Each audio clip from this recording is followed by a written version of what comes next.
প্রিয় শিক্ষার্থীবৃন্দ, সবাইকে স্বাগত জানাচ্ছি আজকের ক্লাসে। আজকে আমরা আলোচনা করব আমাদের পদ্যাংশের খুবই গুরুত্বপূর্ণ একটি কবিতা, ফেব্রুয়ারি 1969, যেটি লিখেছেন শামসুর রহমান।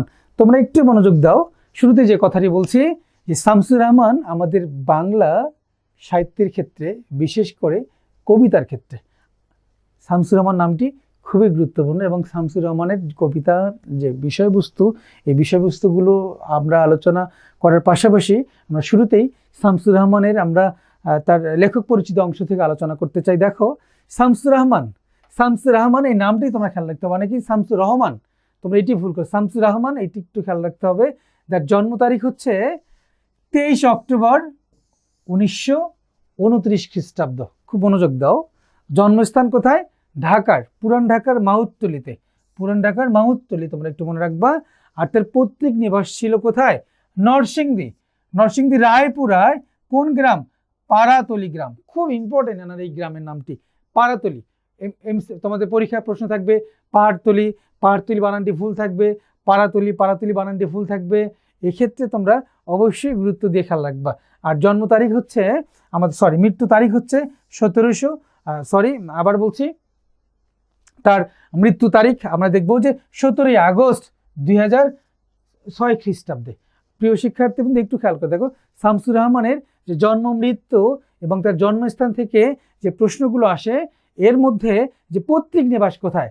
পাড়াতলি। এই প্রশ্নটি বিশ্ববিদ্যালয় ভর্তি পরীক্ষা অনেকবারই এসছে, একটু গুরুত্ব দিবা। তোমরা এগুলো পড়ো, কিন্তু খুব গুরুত্ব না দিয়ে পড়ার কারণে কিন্তু পরীক্ষার হলে গিয়ে তোমরা একটু কনফিউজ হয়ে যাও। প্রিয় শিক্ষার্থীবৃন্দ, একটু দেখো, আমরা যে বিষয়টি নিয়ে এখন কথা বলতে চাই, শামসুর রহমানের যে অন্যান্য তথ্যগুলো আমাদের একটু জানতে হবে। একটু দেখো, শামসুর রহমানের ডাকনাম ছিল কি? বাচ্চু। ডাকনাম কি ছিল? বাচ্চু। প্রিয় শিক্ষার্থীবৃন্দ, শামসুর রহমানের ডাকনাম থেকে যদি প্রশ্ন আসে, ডাকনাম দিবা বাচ্চু। মুক্তিযুদ্ধকালে তিনি যে ছদ্মনামে লিখতেন, খুব ইম্পর্টেন্ট এই কথাটি। অর্থাৎ শামসুর রহমানের যে ছদ্মনাম সেটি হচ্ছে মজলুম আদিব। একটু খেয়াল করে দেখো, মজলুম আদিব। তার বিখ্যাত দুটি কবিতা, স্বাধীনতা তুমি আর তুমি আসবে বলে স্বাধীনতা। খুব ইম্পর্টেন্ট এটি। কবি শামসুর রহমান প্রায় 1 দশক সম্পাদক ছিলেন কিসের? দৈনিক বাংলা পত্রিকা। আমরা জানি যে দৈনিক বাংলা এই পত্রিকার সম্পাদক ছিলেন শামসুর রহমান প্রায় 1 দশক।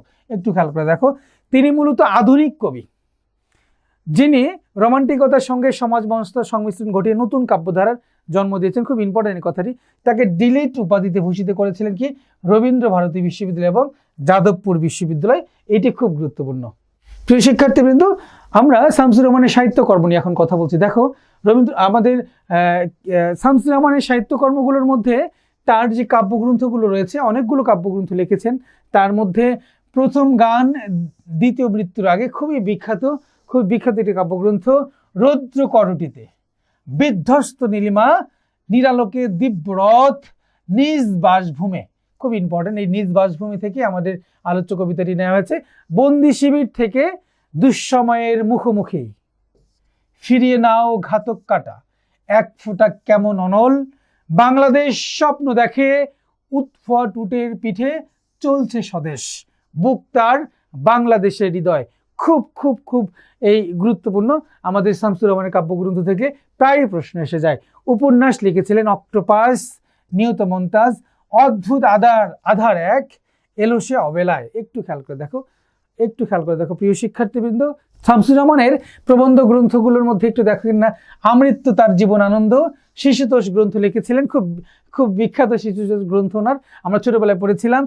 এলাটিং বেলাটিং, ধান ভানলে কুড়ো দেব, গোলাপ ফোটে খুকির হাতে, রংধনু শাখো লাল ফুলকির ছড়া। খুব গুরুত্বপূর্ণ হচ্ছে এলাটিং বেলাটিং এবং ধান ভানলে কুড়ো দেব। প্রিয় শিক্ষার্থীবৃন্দ, অনুবাদ গ্রন্থ ফ্রস্টের কবিতা হ্যামলেট এবং ডেনমার্কের যুবরাজ। সম্পাদনা করেছিলেন হাসান হাফিজুর রহমানের অপ্রকাশিত কবিতা। এটির সম্পাদক ছিলেন আমাদের শামসুর রহমান। প্রিয় শিক্ষার্থীবৃন্দ, পুরস্কার এবং সম্মাননার ক্ষেত্রে আমরা দেখি আমাদের শামসুর রহমান আদমজী পুরস্কার, বাংলা একাডেমি পুরস্কার, 21 পদক এবং স্বাধীনতা পুরস্কার পেয়েছিলেন। খুবই গুরুত্বপূর্ণ ওনার পুরস্কার প্রাপ্তিগুলো। একটু খেয়াল করে দেখো, প্রায়শই প্রশ্ন এসে যায়, তোমরা একটু মনোযোগ দিয়ে এগুলো খেয়াল করবা। প্রিয় শিক্ষার্থীবৃন্দ, এরপর আমরা দেখব শামসুর রহমানের যে আলোচ্য কবিতাটি ফেব্রুয়ারি 1969, এই কবিতাটি শামসুর রহমানের নিজ বাসভূমি কাব্যগ্রন্থ থেকে সংকলিত হয়েছে, চয়ন করা হয়েছে। আর এই কবিতার মূল বিষয়বস্তু ছিল, দেখো, মর্মবাণী, মূল বাণী, উপজীব্য বিষয় হচ্ছে দেশপ্রেম। আর যদি প্রশ্ন আসে ফেব্রুয়ারি 1969 এই কবিতাটির প্রেক্ষাপট, তখন তোমরা দিবা গণজাগরণ, অর্থাৎ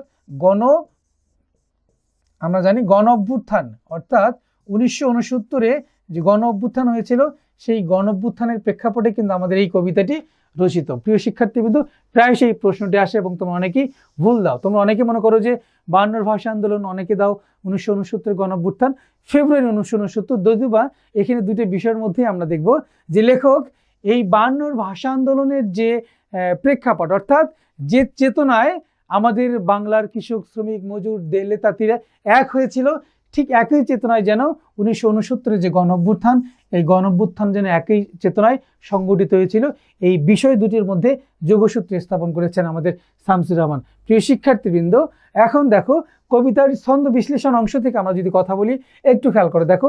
ফেব্রুয়ারি 1969 কবিতাটির স্তবকটি সূক্ষ্মভাবে পড়লে দেখা যাবে যে যার গতি খুব সুন্দর, ধীর লয়ের কবিতাটি, এবং এটি প্রবাহমান।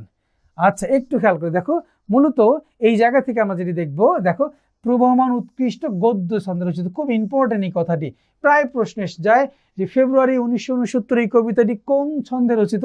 তোমরা দিবা কি গদ্য ছন্দে রচিত। কোন ছন্দে রচিত? যে গদ্য ছন্দে রচিত।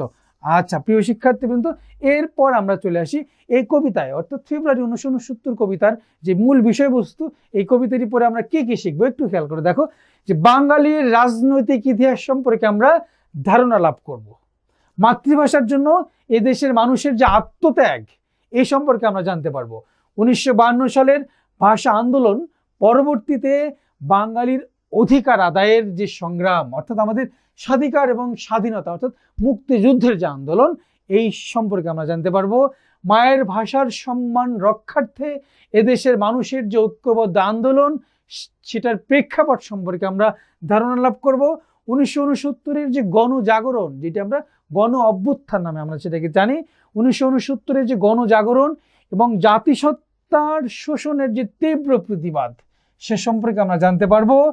শহরের পথে থরে থরে কৃষ্ণচূড়া ফুটে থাকায় জীবন দানকারীদের যে মহিমা মূর্ত হয়ে ওঠে, অর্থাৎ এই কৃষ্ণচূড়ার সঙ্গে আমাদের স্বাধীনতা আন্দোলন, আমাদের ভাষা আন্দোলন, আমাদের সকল গণতান্ত্রিক আন্দোলনে আমাদের যে এই যে শহীদানদের যে কি বলা যায় মহিমা, সে মহিমাটি মূর্ত হয়ে উঠেছিলেন, সে বিষয়টি আমরা এখানে অনুধাবন করতে পারবো। প্রিয় শিক্ষার্থীবৃন্দ, একটু খেয়াল করো, আমরা যদি ফেব্রুয়ারি 1969 কবিতার সারমর্ম অংশটি আলোচনা করি, দেখবো কি যে 1969 পাকিস্তানি শাসক গোষ্ঠীর বিরুদ্ধে তৎকালীন পূর্ববঙ্গে যে গণ আন্দোলনের সূচনা হয়েছিল, যে গণ অভ্যুত্থান ঘটেছিল, সেই প্রেক্ষাপটে অর্থাৎ গণজাগরণের পটভূমিতেই রচিত হচ্ছে আমাদের ফেব্রুয়ারি 1969। দেখো, জাতিগত শোষণ ও নিপীড়নের বিরুদ্ধে এদেশের সাধারণ মানুষ ক্ষুব্ধ হয়ে ওঠে 1969।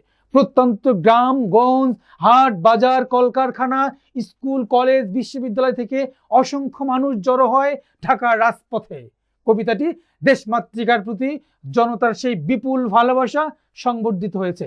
কবিতাটিতে 21-এর রক্ত ঝরা দিনগুলোতে স্বৈর শাসনের বিরুদ্ধে এদেশের সংগ্রামী মানুষের যে আত্মহুতির মাহাত্ম্য, সেটি প্রগাঢ়তা লাভ করেছে। প্রিয় শিক্ষার্থীবৃন্দ, এই কবিতায় আমরা যে বিষয়টি খেয়াল করব, ফেব্রুয়ারি 1969 কবিতার মোট চরণ হচ্ছে 28টি, মোট জ্যোতিচিহ্ন ব্যবহৃত হয়েছে 34 বার। ফুল, কোন ফুলের কথা বলা হয়েছে? কৃষ্ণচূড়া, যেটি 2 বার উল্লেখ করা হয়েছে।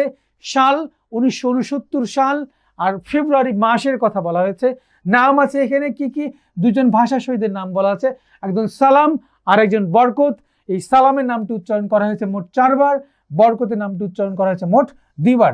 প্রথম লাইন, আবার ফুটেছে দেখো কৃষ্ণচূড়া থরে থরে শহরের পথে কেমন নিবিড় হয়ে, এবং শেষ লাইনটি, শিউরিত ক্ষণে ক্ষণে আনন্দে রৌদ্র আর দুঃখের ছায়। প্রিয় শিক্ষার্থীবৃন্দ, একটু খেয়াল করে দেখো, আমরা যখন ব্যাকরণ অভিক্ষা থেকে কথা বলছি, ফেব্রুয়ারি 1969 ব্যাকরণ অভিক্ষা থেকে সন্ধি সাধিত শব্দগুলো একটু দেখবা, উপসর্গ সাধিত শব্দ এবং ব্যাস বাক্য যে সমাস নির্ণয়, আমাদের যে শব্দগুলো রয়েছে, যে শব্দগুলোর ব্যাকরণ ভিত্তিক কোশ্চেন্স, ব্যাকরণ অভিক্ষা থেকে যে বিষয়গুলো গুরুত্বপূর্ণ, সেই বিষয়গুলো আমরা এই স্লাইডে তোমাদের প্রদর্শন করেছি, একটু মনোযোগ দিয়ে দেখবা।